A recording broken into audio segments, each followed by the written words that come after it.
Strategy I'm about to show you is one of the highest win rate strategies you can possibly do in trading. It is very easy to use, works in almost every single market, and most importantly, it makes money. Well, enough talk, let's get straight into it. The MACD, or the moving average convergence divergence, is one of the most popular technical indicators used by traders. Essentially, this indicator uses moving averages to find trends in the market, and it's pretty damn good at it too. Now, if you're an experienced trader, you've probably used or heard about this MACD indicator before, but the MACD indicator by itself is just alright, to be honest. So make sure you watch this full video to see how I pair it with some other indicators to make it perform so much better. First things first, let's add the MACD indicator to our chart. To do that, you're going to go to TradingView or whatever chart website you prefer, and then you're going to go up here to the Indicators tab, type in MACD, and click this top one. Now that we have the MACD indicator added, let's make sure we know how the MACD actually works. The MACD is made up of 4 different components: the MACD line, the signal line, the histogram, and the zero line. The MACD line, which is the blue line, in most cases is usually a 12-day moving average. The signal line, which is the orange line, is usually a 26-day moving average. Next, we have the histogram, which represents the difference between the MACD line and the signal line. So, for example, the smaller the space between the two lines, the smaller the histogram gets. The bigger the space, the bigger it gets. You can also see once the MACD line crosses above the signal line, the histogram turns green, and if the MACD line crosses below the signal line, it turns red. And finally, we have the zero line, which basically represents the center of the MACD indicator. Now that we know the 4 components, let's make sure we know how to use them. The MACD indicator is insanely good at finding trends in markets. How you can tell if a chart is about to have an upward trend is by looking for a cross upwards between the MACD line and the signal line. For example, here the MACD crosses above the signal line, indicating the chart is in an upward momentum. And here the MACD crosses below the signal line, indicating it's in a downward momentum. You can also use the histogram to indicate how much momentum there actually is. So if the histogram is getting bigger, that means there is an increase in momentum. If it's getting smaller, there's a decrease in momentum. So how you actually want to use this indicator is by when the line crosses upwards, but only if they cross below the zero line. If they cross and it's above the zero line, you wouldn't want to enter the trade. It's the same concept with shorting. You only want to enter a short trade if the lines are crossing downward and it's above the zero line. So as you can see just by watching this indicator is extremely easy to use. But the problem most traders encounter is that they only use this indicator by itself. Let me tell you why this doesn't work. The MACD indicator works extremely well if the market is in a trend. So for example here, the MACD indicator is doing a great job indicating when the price is about to move upward because the chart is in an upward trend. But here the price is in a downward trend, but the MACD is still signaling to buy long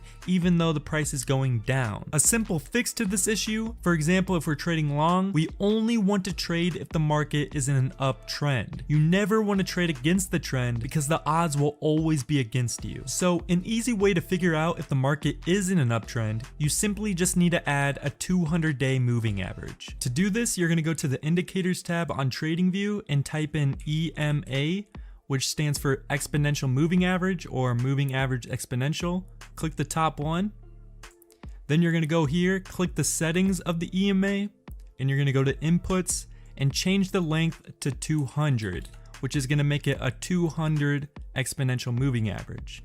Then you're going to go to Style, and I like to make mine red, but you can make it whatever color you want. Once we have the EMA indicator added, you'll see just a single line. If the price is above that line, the market is in an uptrend. If the price is below that line, the market is in a downtrend. So after learning that we only want to trade in an uptrend market if we're going long, so all we have to do is put it all together. We buy if the MACD line crosses below the zero line mark and the current price also is above the 200-day moving average.